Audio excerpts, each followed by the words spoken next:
Hello guys, सो हम लोग statistics का सीरीज कंटिन्यू करेंगे और इस वीडियो में हम लोग डिस्कशन करने वाले हैं स्टूडेंट टी डिस्ट्रीब्यूशन के बारे में। अब गाइस, जब भी हमको कोई टेस्ट एनालिसिस करना है, लेट्स से हमको कोई स्टैटिस्टिकल एनालिसिस करना है यूजिंग जेड स्कोर, जो हम लोग ने जेड स्टैट्स या जेड टेस्ट में देखा था, राइट, यूजिंग जेड स्कोर। तो एक बहुत ही इंपॉर्टेंट पैरामीटर जो चाहिए होता है उसको हम लोग बोलते हैं population standard deviation. We require this, है ना। सो मैं यहां लिख देता हूं, we need this population standard deviation value. We need population standard deviation, ठीक है।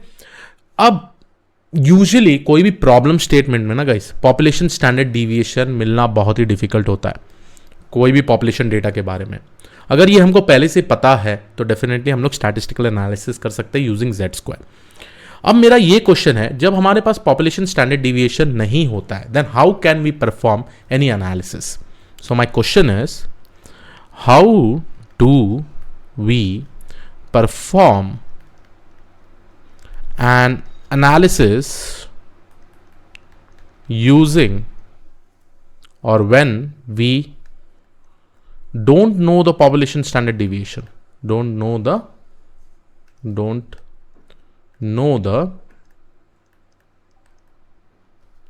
population standard deviation। ये हमारा सबसे इंपॉर्टेंट क्वेश्चन होता है,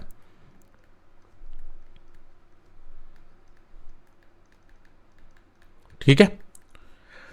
तो इस सिनेरियो में हम लोग यूजुअली यूज करते हैं स्टूडेंट टी डिस्ट्रीब्यूशन। तो इसका जो सोल्यूशन होता है, हम लोग स्पेसिफिकली यूज करते हैं स्टूडेंट टी डिस्ट्रीब्यूशन, ठीक है।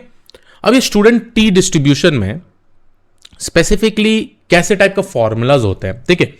हम लोग जब z से यूज करते हैं, राइट, z स्कोर से कैलकुलेट करते हैं, तो यूजुअली फॉर्मूला होता है X bar minus mu divided by standard deviation by root n। But अब t के हिसाब से, जब t डिस्ट्रीब्यूशन के हिसाब से हम लोग यूज करते हैं, तो इसका फॉर्मूला कुछ ऐसे चेंज होगा, x minus mu divided bye, instead of population standard deviation हम सैंपल स्टैंडर्ड डिविएशन लेके रूट बाय n में कैलकुलेट कर सकते हैं। तो ये फॉर्मूला हम लोग स्पेसिफिकली यूज करते हैं टी डिस्ट्रीब्यूशन के केस में। सो ये फॉर्मूला में जो s का वैल्यू है, ये हम लोग स्पेसिफिकली बोलेंगे इसको सैंपल स्टैंडर्ड डिविएशन। अब इसके अलावा एक और बहुत ही इंपॉर्टेंट पैरामीटर यूज होता है टी टेबल के लिए, जिसको हम लोग बोलते हैं डिग्री ऑफ फ्रीडम।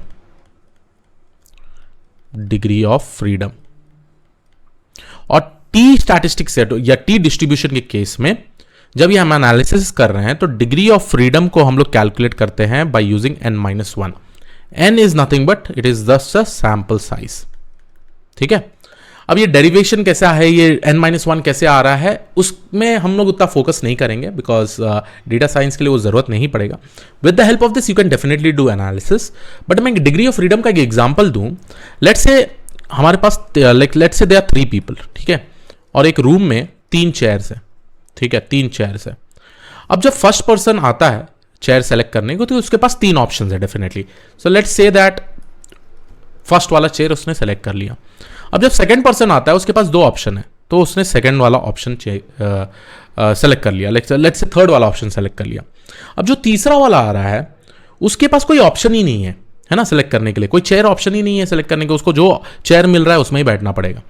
तो यहां पे हम लोग ये देख सकते हैं कि even though there were 3 people, at the end of the day they are only having 2 degree of freedom to select, ठीक है। The third person is not having. तो इस तरीके से ये फॉर्मूला बेसिकली डिराइव करता है। मैंने आपको एक थ्योरेटिकल पॉइंट ऑफ व्यू से समझा दिया था।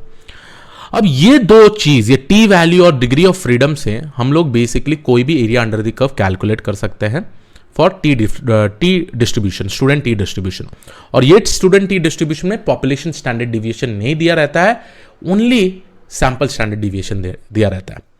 अगर अब मैं जाके आपको वो टेबल के बारे में दिखाऊं, तो ये एक टी टेबल है। आप प्रॉब्ली जाके टी टेबल सर्च करिएगा तो आपको ये टी टेबल मिल जाएगा।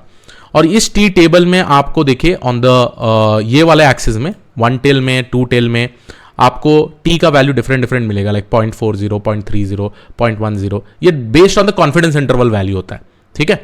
और ये वाला जो साइड में दिख रहा है आपको, इसको हम लोग बोलते हैं डिग्री ऑफ फ्रीडम। तो डिग्री ऑफ फ्रीडम हम लोग कैलकुलेट करेंगे based on the sample size n-1। ऐसे दूसरे टेस्ट होते हैं, जैसे काई स्क्वायर टेस्ट होता है, वहां पे डिग्री ऑफ फ्रीडम का फॉर्मूला चेंज होता है, ठीक है।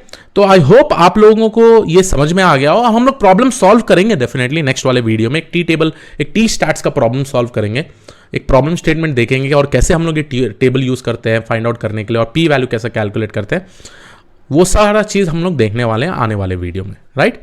बट आई होप आप लोगों को एक आइडिया मिल गया हो what is student T distribution. यहाँ पे एक चीज सबसे इंपॉर्टेंट चीज फोकस करना है आपको, जो कोई भी स्टैटिस्टिकल एनालिसिस जब हम जेड स्कोर से करते हैं तो पॉपुलेशन स्टैंडर्ड डिवीएशन दिया हुआ रहता है। स्टूडेंट टी डिस्ट्रीब्यूशन में आपको पॉपुलेशन स्टैंडर्ड डिवीएशन नहीं दिया हुआ रहता है, ठीक है। इंस्टेड आप यूज करते हैं सैंपल स्टैंडर्ड डिवीएशन, तो आपका फॉर्मूला ऐसा कुछ हो जाता है। और इसमें एक और इंपॉर्टेंट पैरामीटर है जिसको हम लोग बोलते हैं डिग्री ऑफ फ्रीडम, ठीक है।